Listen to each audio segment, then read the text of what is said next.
बच्चों, आप जानते हैं जब हमारा देश आज़ाद हुआ तो हमारे प्रथम राष्ट्रपति कौन बने? डॉक्टर राजेंद्र प्रसाद।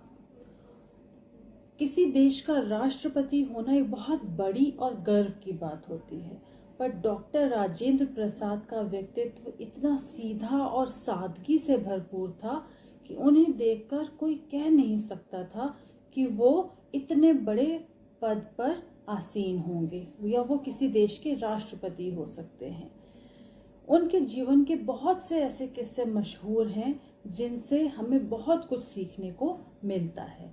तो आज मैं चित्रा बंसल, आपकी हिंदी की अध्यापिका, आपकी हिंदी की पुस्तक उल्लास का जो पाठ पढ़ाने जा रही हूँ वो भी डॉक्टर राजेंद्र प्रसाद के जीवन की एक ऐसी ही घटना है। तो आइए पढ़ते, साथ साथ पढ़ना शुरू कीजिए। सुबह का समय था। गज्जन नल से एक बाल्टी भरता और उसे लेकर भवन की ओर दौड़ता। इस बीच नल के नीचे रखी बाल्टी भर जाती, वह उसे उठाता और लेकर दौड़ा दौड़ा भीतर जाता।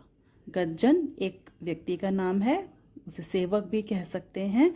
वो एक दिन सुबह सुबह 2 बाल्टियां लेकर पानी भर रहा था। एक नल के नीचे रखता था, भरी हुई बाल्टी लेकर दौड़कर अंदर जाता था, फिर बाहर आता था, तब तक दूसरी बाल्टी भर जाती, फिर उसे उठाता और खाली बाल्टी नल के नीचे रख देता। ऐसे वो बहुत देर से कर रहा था। तभी कंधे पर अंगोछा डाले, हाथ में धोती और लोटा लिए एक व्यक्ति वहां आया। वह बोला, भाई जरा बाल्टी दे दो, हम भी नहा लें। तो जब गज्जन ये सब कर रहा था, पानी भर भर कर अंदर लेकर जा रहा था, तभी एक व्यक्ति वहां पर आए। उन्होंने कंधे पर अंगोछा डाला हुआ था। अंगोछा भी एक तौलिया होता है, पतला सा। हाथ में धोती थी और लोटा था। और उन्होंने गज्जन से क्या कहा कि जरा एक बाल्टी दे दो, हम भी नहा लें।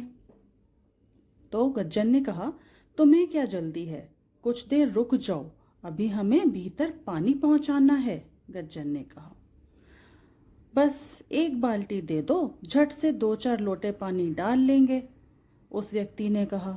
तो गज्जन को वहां पानी भरते हुए देखकर वो जो व्यक्ति वहां आए थे उन्होंने कहा, भाई एक बाल्टी पानी मुझे भी दे दो, मैं भी जरा नहा लूं फटाफट 2-4 लोटे डालकर। पर गज्जन ने कहा, आपको जल्दी क्या है, मैं जो काम कर रहा हूं वो बहुत जरूरी है, पहले मुझे अंदर पानी पहुंचाना है।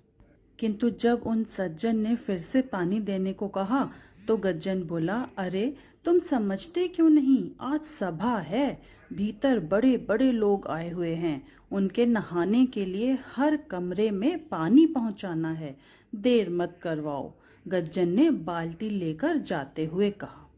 तो गज्जन क्योंकि बड़ी जल्दी में था, उसको भी बहुत सा काम करना था, तो उसने उन्हें पानी देने से इनकार कर दिया। अच्छा लाओ, हम भी मदद कर देते हैं, वह व्यक्ति बोला। उस व्यक्ति ने धोती गर्दन पर डाली, लोटा रखा और बाल्टी भरते ही दौड़ दौड़ कर गज्जन को पकड़ाने लगा। थोड़ी देर में सब कमरों में पानी पहुंच गया।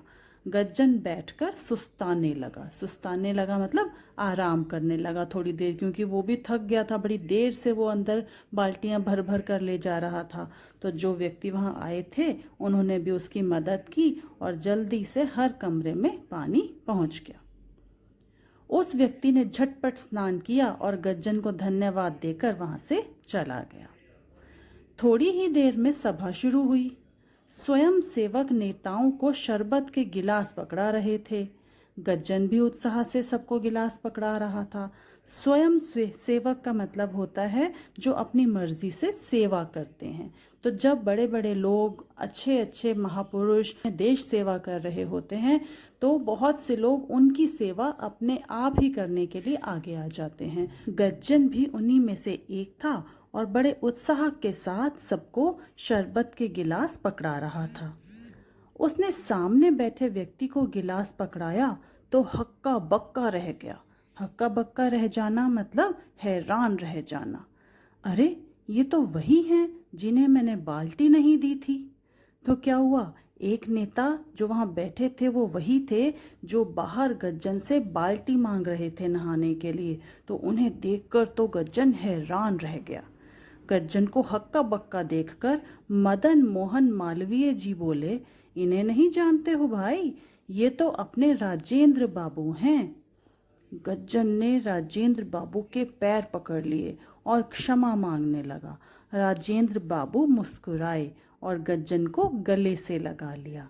तो गज्जन ये देखकर बड़ा हैरान हुआ कि वही व्यक्ति जो बाहर उनसे नहाने के लिए एक बाल्टी पानी मांग रहा था, वो यहाँ बैठे हैं, यानी कि वो भी कोई अच्छे ऊंचे नेता हैं। पर जब उनका परिचय करवाया मदन मोहन मालवीय जी ने, तो पता चला कि वह व्यक्ति तो राजेंद्र बाबू हैं। यह जानने पर कि वह इतने महान नेता राजेंद्र प्रसाद जी हैं, तो गज्जन बड़ा दुखी हुआ और उनके पैर पकड़कर उनसे माफ़ी मांगने लगा। पर राजेंद्र बाबू तो इतने सहृदय थे, उनका हृदय इतना बड़ा था, उन्हें कभी गुस्सा नहीं आता था, किसी से नाराज़ नहीं होते थे। तो वो मुस्कुराए और गज्जन को गले से लगा लिया। सादगी के पुजारी ये राजेंद्र बाबू हमारे पहले राष्ट्रपति बने। पहले राष्ट्रपति मतलब जब भारत आज़ाद हुआ तो पहले राष्ट्रपति राजेंद्र बाबू ही बने। राष्ट्रपति भवन में रहने पर भी डॉक्टर राजेंद्र प्रसाद के रहन सहन में कोई अंतर नहीं आया। वे सदा एक साधारण किसान की तरह ही जीवन बिताते रहे और देश सेवा करते रहे। यानी उनके अंदर कभी इस बात का अभिमान नहीं आया कि वो राष्ट्रपति हैं और राष्ट्रपति भवन में रहते हैं। उन्होंने हमेशा सादगीपूर्ण जीवन बिताया और देश की और अन्य सभी लोगों की मदद करते रहे। तो राजेंद्र बाबू का जीवन जो था वो अपने आप में ही एक मिसाल है, जो हमें अनगिनत अच्छी अच्छी बातें सिखाने के लिए काफ़ी है। और उनके जीवन का सार है सादा जीवन उच्च विचार, अर्थात हमारा जीवन सादा होना चाहिए और हमारे विचार हमेशा ऊंचे और अच्छे होने चाहिए। तो बच्चों, इस संस्मरण से हमने क्या सीखा कि उच्च विचार और सादा जीवन ही महापुरुषों की पहचान होती है। राष्ट्रपति राजेंद्र प्रसाद कभी किसी तरह का भेदभाव किसी भी व्यक्ति में नहीं करते थे और किसी भी काम को छोटा नहीं मानते थे।